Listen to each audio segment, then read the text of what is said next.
ఒక రాష్ట్రంలో ఏర్పడిన ప్రభుత్వాన్ని కూల్చడం అంత ఈజీనా? కూలిపోతుంది అని చెప్పి చట్టసభల్లో మాట్లాడచ్చు. పొద్దున్నాడు మాట్లాడు, ఏదో మాట్లాడాడు. నిన్న మీ పార్టీ, మీ ప్రాంతీయ పార్టీ జాతీయ కార్యదర్శి గారు మాట అన్నారు. ఏంటి? రాష్ట్రపతికి ధన్యవాదాలు తెలిపే తీర్మానంలో కాంగ్రెస్ పార్టీని విమర్శిస్తూ మీరు అబద్ధాలు చెప్పి ఇంకో రకంగా అధికారంలోకి వచ్చారు, తొందరలో మీ ప్రభుత్వం కూలిపోతుంది అని చెప్పేసి అన్నారు. కాంగ్రెస్ బీజేపీ ప్రభుత్వం కదా, ఏ రాష్ట్రం గురించి? తెలంగాణ నుంచి. మామిడిగడ్డి తెలంగాణతో సంబంధం అని ఎవరు చెప్పాడు? తెలంగాణలో కాంగ్రెస్ ప్రభుత్వం కూలిపోతుందని చెప్పి రాజ్యసభలో ప్రకటించారు. అసలు ప్రెసిడెన్షియల్ స్పీచ్ కి ధన్యవాదాలకి పనికిమాలినోడు మాట్లాడిందని సంబంధం ఉందా? సీఏ చదువుకున్నాడు అలా మాట్లాడవచ్చా? ఇలా ప్రభుత్వం కూలిపోతుందని చెప్పాడా, కూల్చేస్తామని చెప్పాడా? కూలిపోతుంది. గ్యారంటీగా 2 నెలలు ఈ ప్రభుత్వం అయితే కూలిపోతాయి. అఫ్కోర్స్ న్యాయబద్ధంగా, అలాగలాగా అన్యాయబద్ధంగా కాదు. అని నాకు తెలిసి Revanth Reddy, I don't think people of this stature can even touch Revanth Reddy. ఎన్నో దురదృష్టం అలా మాట్లాడతాం.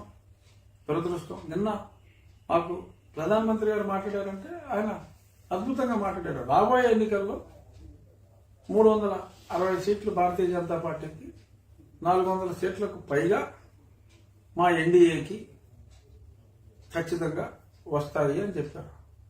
ఎంతో కాన్ఫిడెన్స్ లేకపోతే లూజు మాటలు విజయసాయి రెడ్డి లాగా, జగన్మోహన్ రెడ్డి లాగా 175 175 అని సిల్లీగా మాట్లాడలేదు. 540లో 340 వస్తాయని చెప్పారు. అంతే తప్ప 530 వస్తాయా, లేకపోతే 540 వస్తాయని మా ప్రస్తుత నాయకుడిలాగా మాట్లాడాల. లూజ్గా, బ్యాలెన్స్డ్గా చెప్పారు. కానీ అక్కడ కూటమికి 400కు పైగా అన్నారంటే డెఫినెట్గా రాబోయే రోజుల్లో తెలుగుదేశం, నేను సుమారు 2.5 సంవత్సరాల నుంచి చెప్తున్నాను మీకు, మన పాత్రికేయ మిత్రులకి, తెలుగుదేశం జనసేన బీజేపీతో కలిసే ఎన్నికల్లో పోటీ చేస్తాయని చెప్తున్నా. అది తెలుగుదేశం జనసేనే కావాలన్నారు, తెలిసింది. ఆ తర్వాత ఇది లేదని అన్నారు, సాక్షుడు అన్నాడు, రాకుండా చూశాడు. కానీ తప్పకుండా మీరు చూడండి, వాతావరణ సమీక్ష చెప్తున్నా, రాబోయే 24 నుంచి 48 గంటల్లో రాజకీయ పవనాలు వేస్తాయి. ఆ పవనాలు అలా వెళ్ళే మీదుగా ఆ పవనాలు మళ్ళీ పరిస్థితి. సో డెఫినెట్గా ఓట్ల రూపంలో భారీ కుంభవృష్టి కురుస్తుందనేది నా పొలిటికల్ మెటీరియాలజీ ప్రిడిక్షన్. చూద్దాం, రాగల 24 గంటల్లో ఆసక్తికర పరిణామాలే ఉంటాయి. ట్రిబుల్ చెప్పాడంటే జగన్మోహన్ రెడ్డి లాగా తింగరబాబుడు వాడు 1 పచ్చాలు ఆలోచించుకునే చెప్తాడు తప్ప పబ్జీ టైప్ కాదు అనేది బహుశా 24 గంటల్లో లేదా 48 గంటల్లో ప్రూవ్ అవుతుందని నేను మనస్ఫూర్తిగా భావిస్తున్నా. ఈ పొలిటికల్ మెటీరియాలజీ రిపోర్ట్ మీద ఉన్న ప్రశ్నలు ఉన్నాయా మీకు?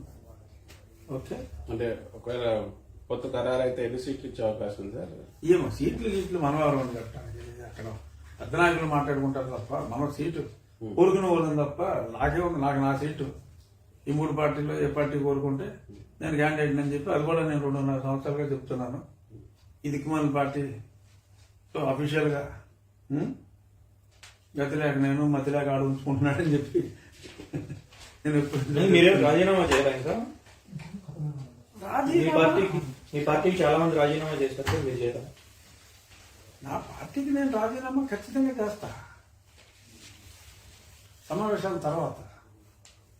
సంచేత నేను రాజీనామా చేసేనా లేదా అన్నది కాదు సమస్య.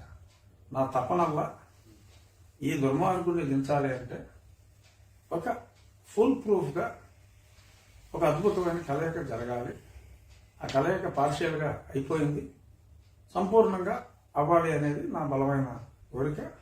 ఆ కోరిక తీరిన తర్వాత నేను మళ్ళీ తిరుపతి వెళ్ళి వెంకటేశ్వర స్వామిని దర్శించుకుని కూటమి తరపున నా రాజకీయ కార్యక్రమాలు ప్రారంభించగలవాడిను.